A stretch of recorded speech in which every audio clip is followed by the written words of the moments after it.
Eros TV, tama Sir Buds.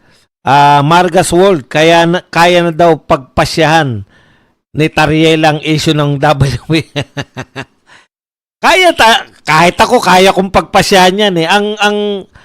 Ang problema diyan, merong ka bang kapangyarihan na magpasya? Wala ka namang kapangyarihan eh. Dali lang naman magpasya diyan eh. Hindi po yan yung usapin. Meron bang bigat yung pagpapasya mo? O chismis lang o wala lang. Yung matanggap ka sa trabaho, may medical pa para makita na fit to work. Hindi, yung yung galing ka sa nag-leave ka dahil nagkunwa-kunwari ka may sakit. At hindi ka muna. Tinitiis mo yung sarili mo na hindi ka muna maglalabas ng mga picture mo na nasa Boracay.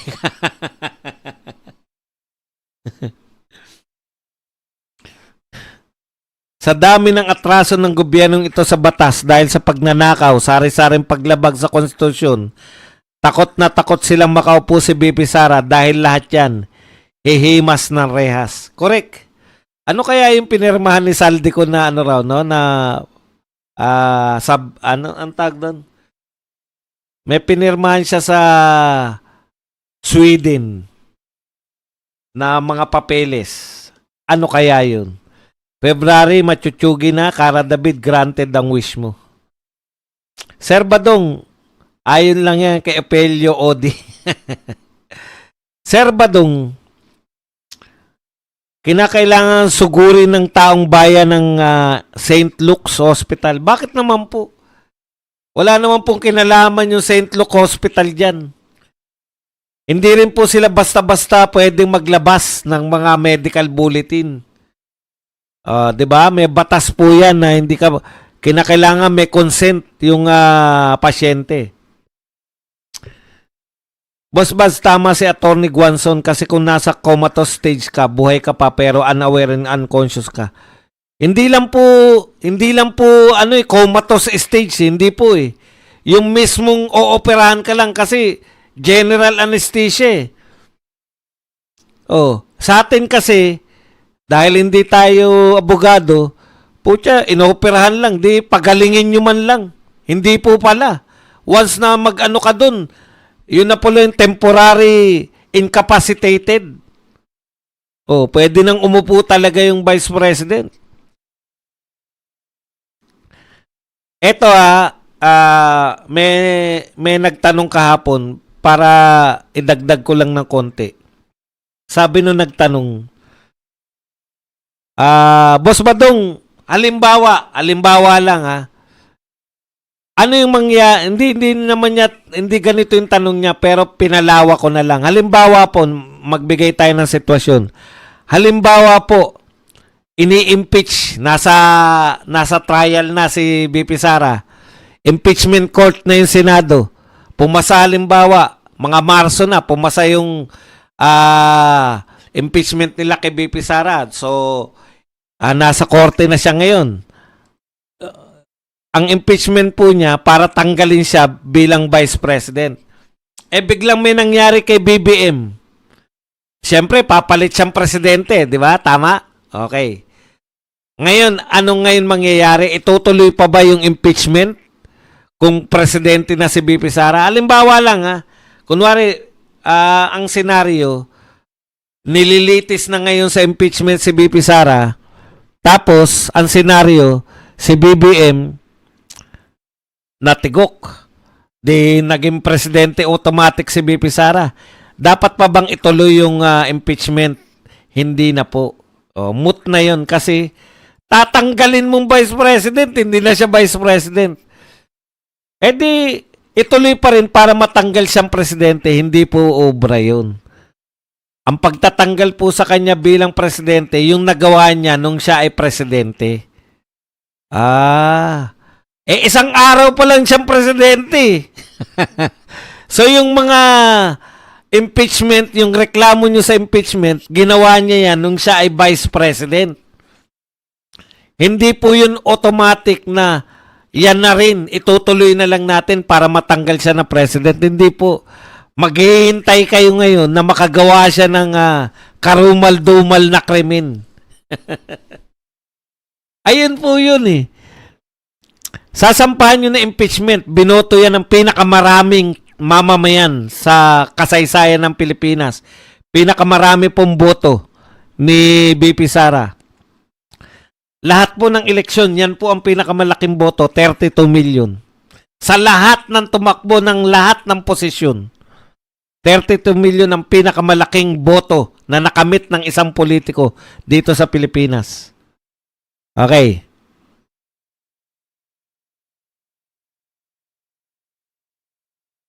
Ano na itatanong? Ayan. Para nyo po siya i-impeach, dapat karumal-dumal yung ginawa. Putya, hindi naman karumal-dumal yung binibintang nyo, yung hindi pinaliwanag kung saan ginastos yung confidential fund. Utot nyo. T-text, boss, automatic ang immunity na applied sa bagong presidente di umano. Ayun. O nga. Matatanggal lang siya sa impeachment, di ba? Ang tanong nga, pwede ba yun na carry over yung impeachment? Hindi po carry over. Wala pa siya nagagawang bilang presidente. May kaso agad. Okay. Salamat sa pakulay. Regina Marigon, Kuya Badong, kahit patay na yata ang presidente, ihimlay rin lang ng mga buhaya, lalo ang asawa sa Malacanang at tuloy-tuloy lang sila mga demonyo. Hindi po pwedeng mangyari yun. Hindi po pwedeng maitago ninyo habang buhay yan. Tapos si Soto ang maging vice president. Hindi po automatic yun. Halimbawa po, akala ko dati automatic eh. Nangyari na kasi sa atin yan. Di ba vice president si Gloria Macapagal? Sabi ko, di automatic kasi sa succession eh. Automatic na ang vice president ay yung Senate president. Hindi po pala. Mali ako dun eh. Kasi nagkukwentuhan kami sa EDSA 2 eh. May kakwentuhan ako. Di, pag umalis si Erap, sabi niya, sino vice president ni GMA? Sabi ko, di yung Senate president, hindi na mag-eleksyon. Ganun ba? So, may nauto. Kaya yan yung problema sa nakakapang-akay ka pag mali yung sinasabi mo. Yung naniwala sa'yo, mali na rin eh. Kaya maghanap po kayo ng mga mapagkakatiwalaan yung vlogger. Kasi pag ang vlogger na pinakikinggan ninyo, mali-mali. At pinagpipilitan pa yung mali na sila. Mali na nga, pinagpipilitan pa. Putak.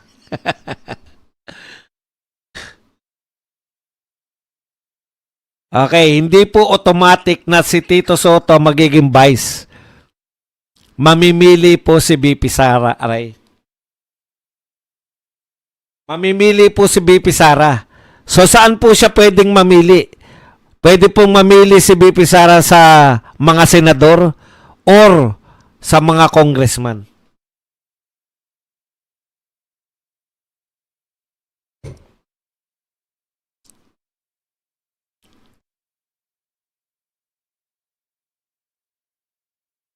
Okay.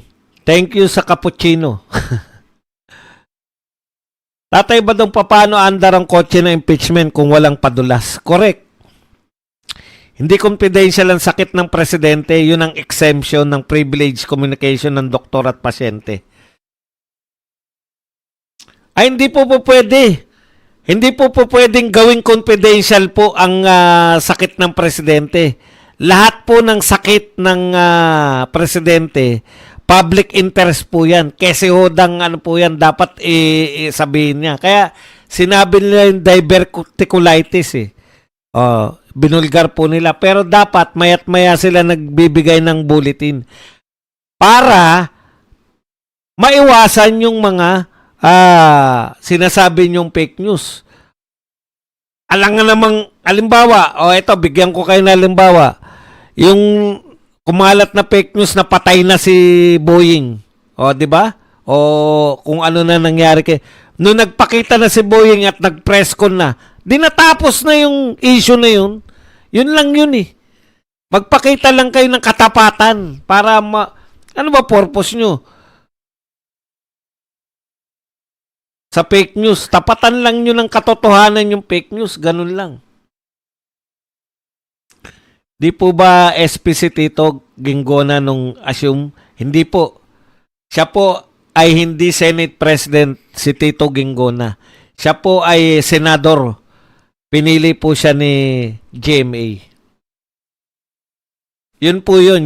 Yung karanasan natin kay GMA. Hindi automatic na Senate President yung papalit.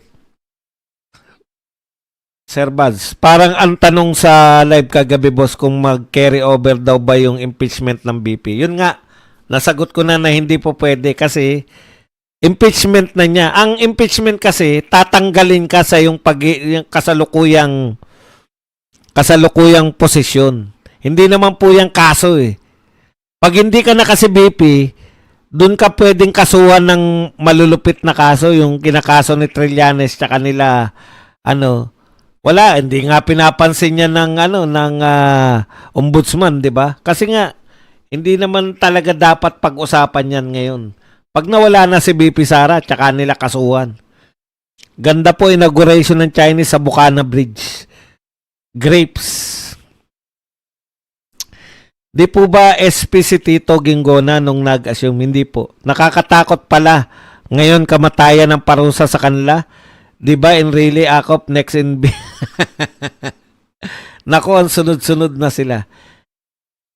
Excited na ako dyan. Woohoo!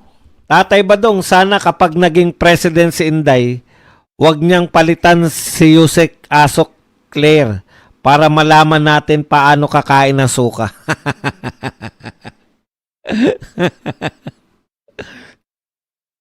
Nagsalita na rin si Clarita Carlos tungkol sa persona non grata issue.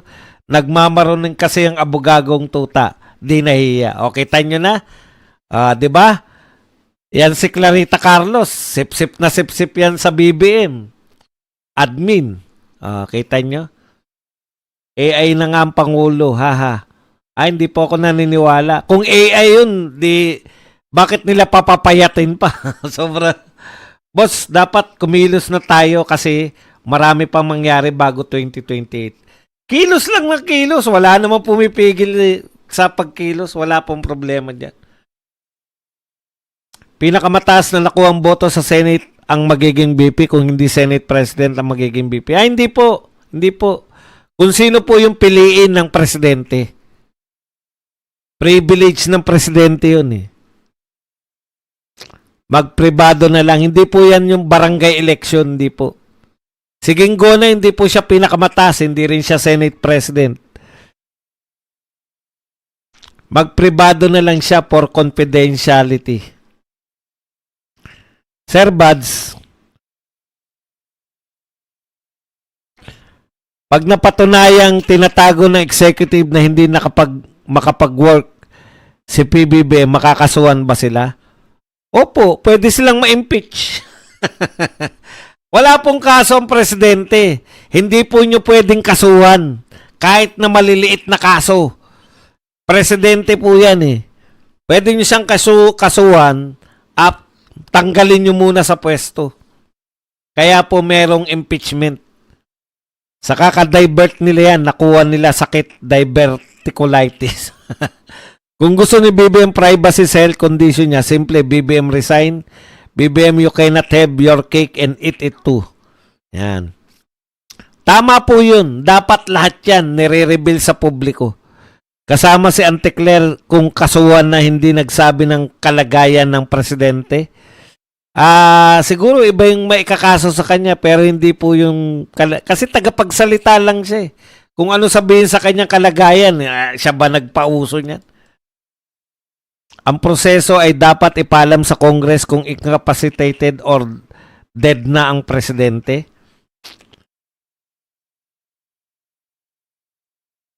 Hindi ko po alam eh. Parang tama yun. Hindi po sa Kongreso mismo. Alam ko sa Senate President lang tsaka sa House Speaker. Nabasa ko kahapon, nakalimutan ko na, hindi ko binigyan ng pansin eh. Bayaan nyo po sa mamaya. Ililinaw natin yan. Isa-search natin yan. Magandang katanungan yan eh. Pero ang pagkakaalam ko sa President Senate President tsaka sa House Speaker, sapat na yun. Madaming naniniwala sa video na pinos mga kasama yung aso. Sabi ko dapat merong calendar na nakapetsa din. Just like the issue with PRRD before. Boss Bad, si Tuta Soto galit dahil nakikialam daw yung judiciary sa trabaho ng legislative. Okay lang pakialaman yung trabaho ng executive dahil nagpapapersona nung grata, wala namang kapangyarihan. Payo kasi sa kanya yan. Ang di alam ni Tito Soto, nilapit Kinwestiyon. Kaya po nagpasya yung Supreme Court. Hindi po yan nagpasya ng motu proprio. Nagpasya po yan dahil nilapit po ng kampo ni BP Sara. Bakit yung fourth impeachment ang pinagbotohan? Samantalang may first impeachment. Hindi pinansin. Alam niyo yun? Mali yun. Kaya unconstitutional sabi. Kasi nag-question yung kampo ni BP Sara na constitutional ba yung ginawa ng mga congressman. Sabi po, hindi constitutional.